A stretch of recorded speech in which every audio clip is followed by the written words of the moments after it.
صحیح مسلم میں واضح حدیث ہے کہ جب امام قرات کرے تو تم خاموش رہو، اور جب امام ولضالین کہے تو تم آمین کہو۔ اس حدیث کے تحت فاتحہ خلف الامام کے مسئلے میں اہل حدیث اور احناف دونوں میں سے احناف کی دلیل ہی زیادہ مضبوط معلوم ہوتی ہے۔ اس حوالے سے آپ کا موقف کیا ہے؟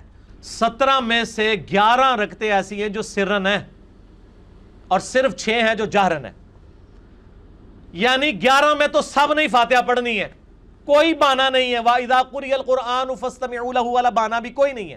وہ کہتے ہیں نہیں جی جامعہ ترمذی میں حدیث ہے، الموطا امام مالک میں صحیح سند کے ساتھ ہے، بلکہ امام مالک سے امام ترمذی نے لی ہے کہ جابر بن عبداللہ انصاری رضی اللہ تعالیٰ عنہ کہتے ہیں کہ فاتحہ کے بغیر نماز نہیں ہوتی مگر یہ کہ تم امام کے پیچھے ہو۔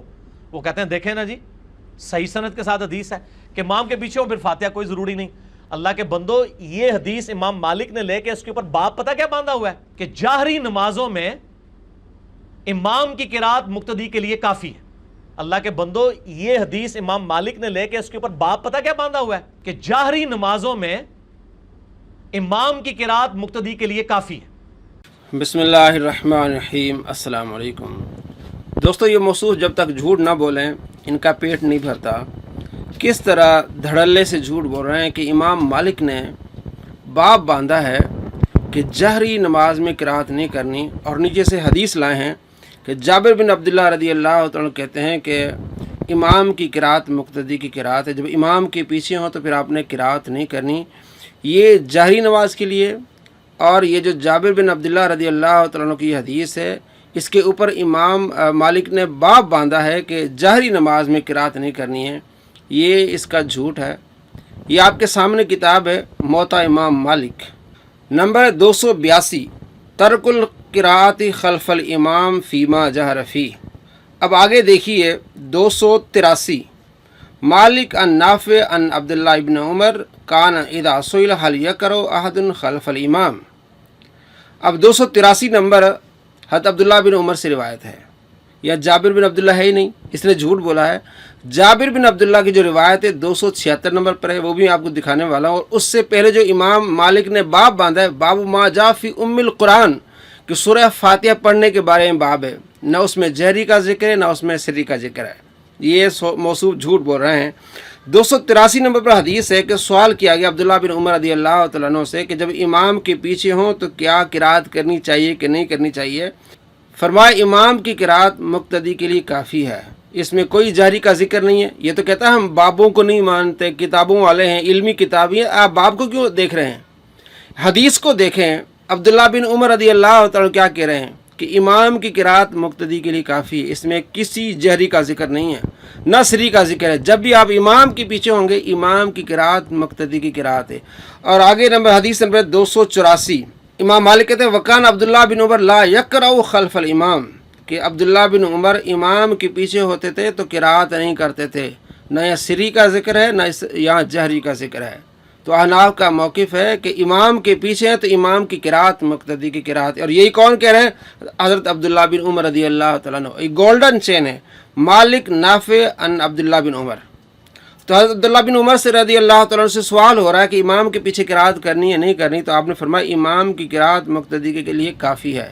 جھوٹ کیسے بولا؟ اب آئیے وہ آپ کو میں دکھاتا ہوں باب جو کہہ رہا ہے کہ امام مالک نے باب باندھا ہے۔ اب یہ دیکھیے 276 نمبر یہ حدیث ہے موطا امام مالک میں، وحدثنی ان مالک ان وہب بن کیسان انہ سمع جابر بن عبداللہ یقول من صلی رکعۃ لم یقرأ فیہا بام القرآن، جو بندہ نماز پڑھے اس میں سورہ فاتحہ نہ پڑھے، فلم یصلی، اس کی نماز نہیں ہوگی، الا وراء الامام، ہاں امام کے پیچھے ہو تو۔ اب اس حدیث پر اس نے جھوٹ بولا کہ اس حدیث کو لانے سے پہلے امام مالک نے باب باندھا ہے کہ جہری نماز کے لیے، حالانکہ کوئی باب نہیں، یہاں باب صرف یہ ہے کہ فاتحہ پڑھنی ہے کہ نہیں پڑھنی۔ یہ آپ نے نمبر دیکھا 276۔ اب آئیے پیچھے 275، یہاں سورہ فاتحہ کی فضیلت ہے جو بخاری میں بھی حدیث آئی ہے۔ اس کے بعد دیکھیے 274، باب ما جاء فی ام القرآن، سورہ فاتحہ پڑھنے کے بارے میں باب۔ دیکھا دوستو آپ نے کتنا بڑا جھوٹا ہے، کس دھڑلے اعتماد کے ساتھ جھوٹ بول رہا ہے کہ امام مالک نے باب باندھا ہے کہ جہری نماز میں قرات نہیں کرنی۔ اس کے نیچے لے آئیں حدیث کہ جابر بن عبداللہ کہتے ہیں کہ امام کی قرات مقتدی کے لیے کافی ہے، کوئی باب نہیں اس بارے میں۔ ہاں یہ باب ہے، لیکن اس کے نیچے عبداللہ بن عمر کی حدیث ہے کہ عبداللہ بن عمر سے سوال ہوتا ہے کہ امام کے پیچھے ہو تو قرات کرنی چاہیے کہ نہیں کرنی چاہیے، فرماتے ہیں نہیں کرنی چاہیے۔ یہ مطلقاً فرمایا نہیں کرنی چاہیے، نہ سری کا ذکر ہے نہ جہری کا ذکر ہے۔ یہ باب کا نام لے کے عوام کو دھوکہ دے رہا ہے، اور ایک طرف کہہ رہا ہے کہ ہم باب بھی نہیں ہیں، علمی کتابی ہیں۔ علمی کتابی ہیں تو آپ حدیث کو دیکھیں، آپ حدیث کو دیکھیں۔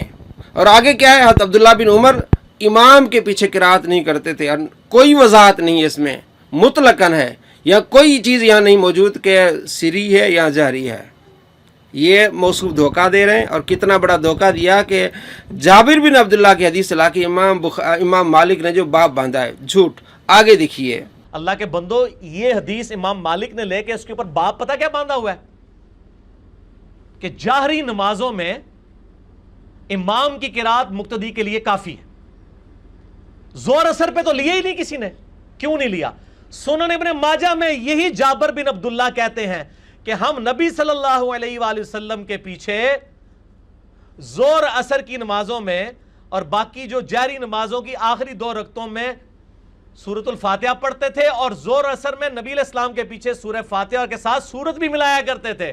جی دوستو، آپ نے دیکھا ابن ماجہ کی حدیث نمبر 843، اس میں جابر بن عبداللہ رضی اللہ عنہ کہتے ہیں کننا نقرأ فی الظہر والعصر خلف الامام فی الرکعتین اولیین، کہ ہم ظہر اور عصر میں پہلی 2 رکعتوں میں سورہ فاتحہ بھی پڑھتے تھے اور ساتھ میں سورت بھی پڑھتے تھے۔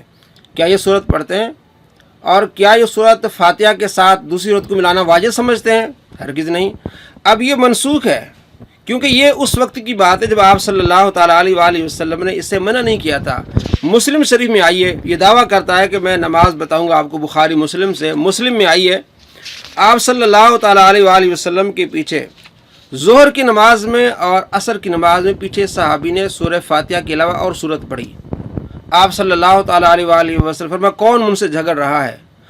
پیارے نبی صلی اللہ تعالیٰ علیہ وآلہ وسلم نے سختی سے منع کیا کہ میں آگے قرات کر رہا ہوں اور تم پیچھے بھی سورہ اعلیٰ پڑھ رہے ہو، قرات کر رہے ہو، تم مجھ سے جھگڑ رہے ہو۔ مسلم شریف 398 نمبر حدیث ہے، اور دوسرا اس کا نمبر ہے 887، اور دوسری حدیث ہے 888، اور دوسرا نمبر اس کا 398۔ آپ صلی اللہ تعالیٰ علیہ وآلہ وسلم فرمایا کون ہے جو قرات کر رہا میرے پیچھے؟ تو زہر کا ذکر بھی ہے اور عصر کا ذکر بھی ہے۔ تو جابر بن عبداللہ نے کہا ہم پڑھا کرتے تھے، زہر میں پڑھا کرتے تھے، عصر میں پڑھا کرتے تھے، سورت بھی پڑھا کرتے تھے، سورہ فاتحہ بھی، اور ساتھ ملایا کرتے تھے، اور مسلم میں بھی آ گیا۔ تو اس بات کو آپ صلی اللہ تعالیٰ علیہ وآلہ وسلم نے منع کر دیا۔ پڑھا کرتے تھے صحابہ، جو جابر بن عبداللہ نے کہا پڑھا کرتے تھے، لیکن آپ صلی اللہ تعالیٰ علیہ وآلہ وسلم نے منع فرما دیا۔ تو موصوف کس طرح دوگلی پالیسی کر رہے ہیں، حدیث کو کھول کے نہیں بیان کر رہے ہیں، یہ ہوتے ہیں جھوٹے اور مکار۔ اور پھر اس کے بعد فتویٰ ہے جابر بن عبداللہ کا، 313 نمبر حدیث ہے ترمذی شریف میں، کہ آپ فرماتے ہیں کہ امام کے پیچھے ہوں تو آپ نے کہ سورہ فاتحہ نہیں پڑھنی۔ آپ نے مطلقاً فرمایا ہے، اس میں کوئی خاص کسی سری یا ظہری کا ذکر نہیں ہے۔ 313 نمبر ترمذی شریف حدیث ہے، من صلی رکعۃ لم یقرأ فیہا بأم القرآن، جس نے نماز پڑھی اور اس میں سورہ فاتحہ نہیں پڑھی، اس کی نماز مکمل نہیں۔ ہاں الا ان یکون وراء الامام، کہ اگر وہ امام کے پیچھے ہو تو اس کی نماز ہو جائے گی۔ یہاں کسی سری کا ذکر نہیں ہے، نہ کسی جہری کا ذکر ہے۔ تو مطلقاً یہ حکم ہے کہ جب آپ امام کے پیچھے ہوں تو آپ نے قرات نہیں کرنی ہے، اور یہی سرکار دو عالم صلی اللہ تعالیٰ علیہ وآلہ وسلم کا فرمان ہے۔ 850 نمبر حدیث ہے ابن ماجہ میں، کہ آپ صلی اللہ تعالیٰ علیہ وآلہ وسلم ارشاد فرمایا امام کی قرات مقتدی کی قرات ہے۔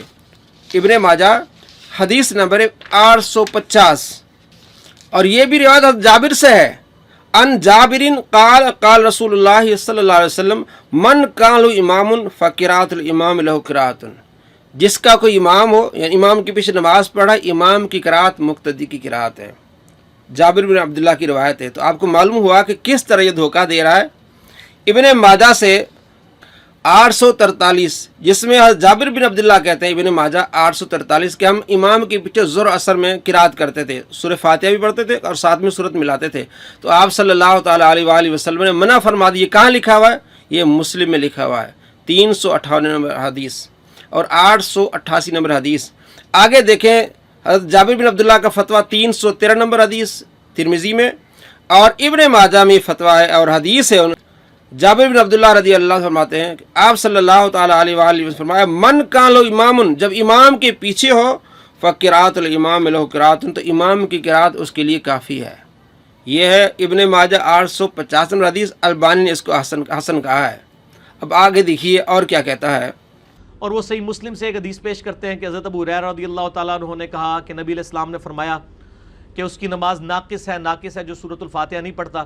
تو تابعی ابو صائب نے پوچھا، ابو صائب نے، کہ جب ہم امام کے پیچھے ہوتے ہیں تو کیا کریں؟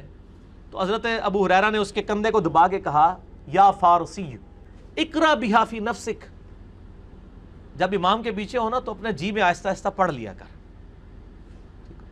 اب یہ کون بتا رہا ہے؟ حضرت ابو ہریرہ۔ اب ابو ہریرہ سے ہی پوچھے نا کہ جو امام کے پیچھے پڑھنا ہے وہ کیسے پڑھنا ہے، تو ابو ہریرہ کا ہی جز القراء میں موجود ہے، امام بخاری لے کر آئے ہیں کہ امام کے سختوں کو فاتحہ کے لیے غنیمت سمجھو، اے نہیں کہ امام دے نال ہی دب کے رکھو۔ جی دوستو، آپ نے دیکھا اور سنا کہ حضرت ابو ہریرہ رضی اللہ تعالیٰ عنہ نے جو فرمایا یا فارسی اقرا بہا فی نفسک، اس کو آہستہ پڑھ، تو دل میں جو پڑھا جاتا ہے اس کو قرات نہیں کہتے ہیں، اس نے کہا آہستہ پڑھ، یہ معنی ہی غلط ہے۔ فی نفسک کا معنی ہے اس پر غور کر، یعنی جب قرات نہ ہو، امام سری قرات کر رہا تو تم سورہ فاتحہ پر غور کیا کرو، یہ اس کا معنی ہے۔ اور اس کی دلیل یہ ہے کہ بخاری شریف میں 5269 نمبر حدیث ہے، آپ صلی اللہ تعالیٰ علیہ وآلہ وسلم نے ارشاد فرمایا میری امت سے اللہ تبارک و تعالیٰ نے وہ خطائیں معاف کر دی ہیں جو ان کے دلوں میں جو خیالات آتے ہیں، ما حدثت بھی انفسها، جو ان کے دلوں میں باتیں آتی ہیں، تو یہ جب تک وہ بات نہ کریں، عمل نہ کریں۔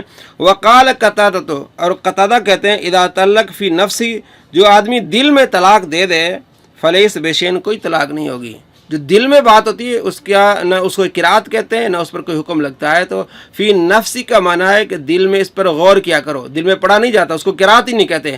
نمبر 2، جو اس نے امام بخاری کی کتاب کا حوالہ دیا ہے اور لو لیول پر وہ کتاب آتی ہے جزء قرات، بالکل اس میں بے سند حدیثیں ہیں اور بے سند روایتیں ہیں۔ امام بخاری کا طریقہ ہی الگ ہے۔ امام بخاری کو، آپ بخاری کو پڑھیں، امام بخاری پہلے قرآن پاک کی آیت لاتے ہیں، اس کے بعد جو امام بخاری حدیث لاتے ہیں، پھر اقوال لاتے ہیں۔ تو یہاں شروع ہی پہلے قول سے شروع ہو رہا ہے، ضعیف قول سے۔ دوسرے نمبر پر جو حدیث ہے اس میں انبانا سفیان، امام بخاری کہتے ہیں ہمیں خبر دی سفیان نے۔ امام بخاری 194 میں پیدا ہوتے ہیں اور 210 میں یہ جاتے ہیں مکہ، اور امام سفیان جو ہے وہ مکہ میں رہتے ہیں اور 198 میں فوت ہو جاتے ہیں۔ تو کیا امام بخاری 4 سال کی عمر میں انہوں نے کوئی رابطہ کیا یا حدیث لی امام سفیان سے؟ نہیں، تو فرما رہے انبانا سفیان، ہمیں خبر دی سفیان نے۔ دوسری طرف کیا یہ کہتا ہے کہ ہماری جو نماز بخاری مسلم سے، صحیح مسلم میں 904 نمبر، 404 نمبر، 905 نمبر حدیث ہے کہ آپ صلی اللہ تعالیٰ علیہ وآلہ وسلم ارشاد فرمایا جب امام قرات کرے تم خاموش رہو۔ اور امام مسلم سے پوچھا جا رہا ہے کہ یہ جو حضرت ابو ہریرہ کی روایت ہے کہ جب امام قرات کرے تم خاموش رہو، یہ صحیح حدیث ہے، فرماتے ہیں صحیح ہے۔ 922 نمبر حدیث ہے نسائی میں صحیح حدیث کہ آپ رضی اللہ تعالیٰ عنہ روایت کرتے ہیں کہ آپ صلی اللہ تعالیٰ علیہ وآلہ وسلم نے ارشاد فرمایا امام قرات کرے تم خاموش رہو، اس لیے کہ امام کی اقتدا کی جاتی ہے۔ اب اس نے جو سختوں کی بات کی ہے، یعنی کہ پہلے امام چپ رہے اور مقتدی قرات کرے، بعد میں امام قرات کرے، یہ تو امام کی اتباع نہیں ہوئی۔ آپ صلی اللہ تعالیٰ علیہ وآلہ وسلم فرمائے امام کی اتباع کرنی ہے۔ نسائی شریف 922 نمبر حدیث کے اس لیے امام بنایا جاتا ہے کہ اس کی اقتدا کی جائے، اس میں امام کی اقتدا تو ہوئی نہیں، پہلے مقتدی تلاوت کر رہا ہے اس کے بعد امام تلاوت کر رہا ہے۔ اور جہاں سختوں کی بات ہے، یہ بخاری شریف میں حدیث ہے، جو سکتے ہوتے ہیں آپ صلی اللہ تعالیٰ علیہ وآلہ وسلم اس میں ثنا پڑھتے تھے، اتنے لمبے سکتے نہیں ہوتے تھے کہ آپ اس میں سورہ فاتحہ پڑھیں۔ بخاری شریف میں حدیث ہے 744 نمبر کہ آپ صلی اللہ تعالیٰ علیہ وآلہ وسلم جو سکتہ کرتے تھے اس میں کیا لفظ کیا، اس قاتتاً، تھوڑی دیر کے لیے آپ چپ ہوتے تھے اللہ اکبر کہنے کے بعد اور قرات کرنے سے پہلے، اس میں آپ صلی اللہ تعالیٰ علیہ وآلہ وسلم اللہم باعد بینی و بین خطایا، اس طرح ایک دعا پڑھتے تھے۔ اور مسلم میں کہ آپ صلی اللہ تعالیٰ علیہ وآلہ وسلم ثنا پڑھتے تھے۔ تو اس وقت جو بات کر رہے ہیں ایک شاذ قول لے رہے ہیں جزء القرات سے امام بخاری کی، جس میں بے سند روایات ہیں اور صحیح اور مرفوع روایت کو ٹھکرا رہے ہیں۔ اور مسلم شریف میں حدیث ہے 577 اور دوسرا نمبر ہے 1298۔ حضرت زید بن ثابت رضی اللہ تعالیٰ عنہ سے سوال ہوا کہ امام کے پیچھے ہوں تو قرات کرنی چاہیے کہ نہیں کرنی چاہیے؟ آپ فرمایا لا قرات مال امام فی شیئن، امام کے پیچھے ہوں تو آپ نے کچھ بھی نہیں پڑھنا، نہ یہ سری کا ذکر ہے اور نہ جہری کا ذکر ہے۔ تو احناف کا موقف پختہ ہے کہ یہ مطلقاً حکم ہے۔ جابر بن عبداللہ بھی کہتے ہیں 313 نمبر حدیث کہ مطلقاً آپ نے امام کے پیچھے ہو تو آپ نے قرات نہیں کرنی۔ حضرت عبداللہ بن عمر رضی اللہ تعالیٰ کا فتویٰ اور خود ان کا عمل 283 نمبر حدیث موطا امام مالک میں کہ وہ امام کے پیچھے قرات نہیں کرتے تھے۔ ان سے پوچھا جاتا تھا، فرماتے تھے امام کے پیچھے قرات نہیں ہے۔ اور مسلم شریف میں فتویٰ زید بن ثابت رضی اللہ تعالیٰ عنہ کا 577 اور دوسرا نمبر 1298 کہ امام کے پیچھے قرات نہیں کرنی، کچھ بھی نہیں پڑھنا آپ نے۔ اور 850 نمبر حدیث ہے جابر بن عبداللہ سے صحیح حدیث، آپ صلی اللہ تعالیٰ علیہ وآلہ وسلم امام کی قرات مقتدی کی قرات ہے۔ یہ وہ دلائل ہیں۔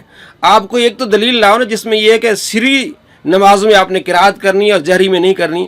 آپ جو دلیل لائے ہیں حضرت جابر بن عبداللہ 843 نمبر حدیث ابن ماجہ میں، جابر بن عبداللہ کہتے کہ ہم امام کے پیچھے سرکار کے پیچھے زور اثر میں پڑھتے تھے، اس کو تو آپ صلی اللہ تعالیٰ علیہ وآلہ وسلم منع فرما دیا۔ 888 نمبر حدیث، 398 نمبر حدیث کہ آپ صلی اللہ تعالیٰ علیہ وآلہ وسلم کے پیچھے سب اسم ربک الاعلیٰ پڑے گی تو آپ نے منع فرما دیا۔ کون مجھ سے جھگڑ رہا ہے قرات کے بارے میں؟ اب آگے دیکھیے کس طرح کی بات کر رہا ہے۔ باقی جو سرن ہے ان میں آپ امام کے پیچھے اپنی قرات کریں، اور یہ میں اس لیے یعنی اس کو مزید کھول کے بتا دیا تاکہ اس حوالے سے کوئی ایشو باقی نہ رہے، کیونکہ ایکسٹریم رویوں کی وجہ سے لوگوں کی نا بڑی مصیبت اس حوالے سے کھڑی ہو جاتی ہے۔ میرا بھی یعنی کسی حد تک یہ موقف رہا ہے کہ آپ فاتحہ دب کے رکھیں پیچھے، لیکن میں نے جب اس پہ غور و تفکر کیا ہے تو مجھے امام مالک اور باقی لوگوں کا موقف مضبوط نظر آیا کہ دبنے کی ضرورت نہیں ہے۔ یہ جہری نمازوں میں سورۃ الفاتحہ ویسے ہی مستحب اور نیکی کا کام ہے، واجب رہتی ہی نہیں ہے۔ امام کی قرات مقتدی کے لیے کافی ہو جائے گی جہری نمازوں میں۔ اور پھر کہتے ہیں جی وہ دیکھیں نا جی ایک دریا ہے اس میں سے نہریں نکلی ہوئی ہیں۔ چلو جی ایک دریا ہے دودھ کا، اس میں سے ایک نہر جو ہے وہ پیشاب کی نکل رہی ہے، ایک شراب کی نکل رہی ہے، اور آپ کہہ رہی ہیں ادھر سے ہی نکلی ہوئی ہیں۔ دیکھیں نا، ایک بندہ کہتا ہے جی جو فاتحہ نہیں پڑھتا اس کی نماز نہیں ہوتی، دوسرا کہتا ہے جو امام کے پیچھے فاتحہ پڑھے اس کے منہ کے اندر انگارہ رکھ دو، اور آپ کہتے ہیں دونوں ایک ہی دریا سے نکلے ہوئے ہیں۔ دونوں میں سے ایک ہی ٹھیک ہوگا نا، وہ وہی ٹھیک ہے جو بخاری مسلم میں ہے کہ فاتحہ کے بغیر نماز نہیں ہوتی۔ دوستو یہ شدت کس نے اختیار کی ہے؟ وہابی بھی اس طرح شدت نہیں کرتے جس طرح اس نے شدت کی، آپ نے دیکھا، اور پہلے ہی کہہ رہا تھا کہ لوگوں میں شدت ہے۔ خود اس نے کس انداز سے بات کی ہے کہ فاتحہ کے بغیر نماز نہیں ہوگی۔ اب یوٹرن کیسے لے رہا ہے؟ کہاں جہری نمازوں میں جو ہے وہ آپ نہ پڑھیں، سری نمازوں میں آپ پڑھیں۔ دلیل لائن پر آپ پہلے دلیل لیتے تھے لا صلاۃ لمن لم یقرأ بفاتحۃ الکتاب، اب جہری نمازوں میں وہ دلیل کہاں گئی؟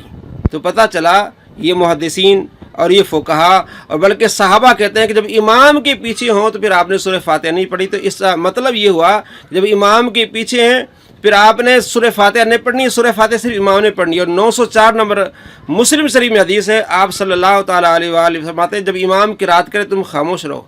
نسائی میں 922 نمبر حدیث ہے کہ امام قرات کرے تم خاموش رہو۔ تو پتہ چلا لا صلاۃ والی جو حدیث ہے ایک منفرد کے لیے اور امام کے لیے ہے، مقتدی کے لیے کیا ہے؟ خاموش رہے۔ اور امام کی قرات مقتدی کی قرات ہے ابن ماجہ حدیث نمبر 850 اور مسلم شریف 1298 نمبر حدیث۔